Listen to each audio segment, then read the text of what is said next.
ikilung sina vang hin mil lau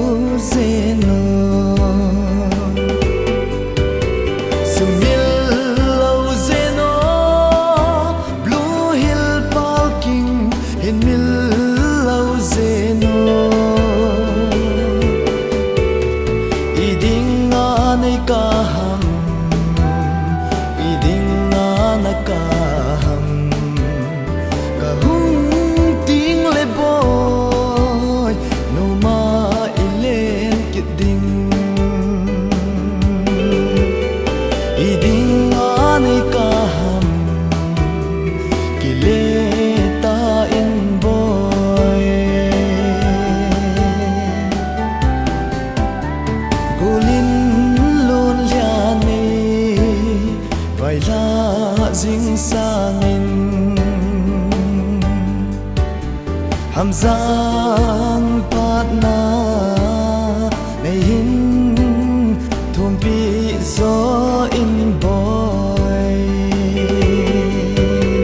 sumil lau zeno Blue Hill Parking hin mil lau zeno iding anay kaham iding anakaham kahung ting le boy no ma ilen kidding iding anay kaham kileta in boy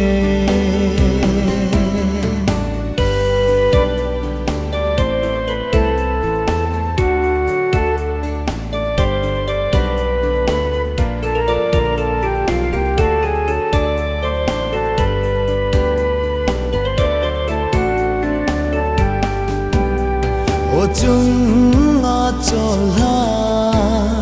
kalung siling boy silung hel kom le ana lamun si tang